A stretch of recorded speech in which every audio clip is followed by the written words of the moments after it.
Waar komt het E vandaan in de Zeeuwse taal?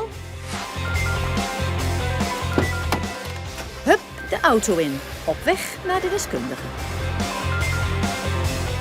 Ik ben ervaringsdeskundige op het gebied van het Zeeuws dialect, omdat ik al zo'n 40 jaar actief ben met het schrijven van liedjes en verhalen en het vertalen van Nederlandse boekjes in het Zeeuws, zoals Nijntje. Dus u weet hoe het zit? Ja, dat antwoord weet ik wel, maar let hem even net toch lopen, dan geef ik je dit het antwoord.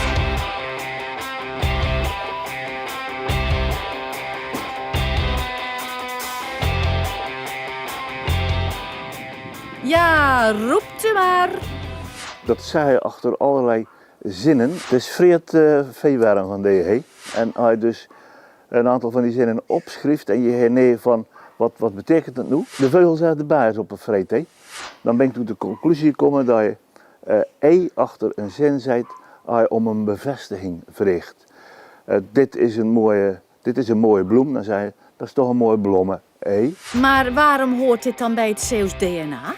Want het toont dan dat Zeeuwen in zekere zin bescheiden mensen zijn.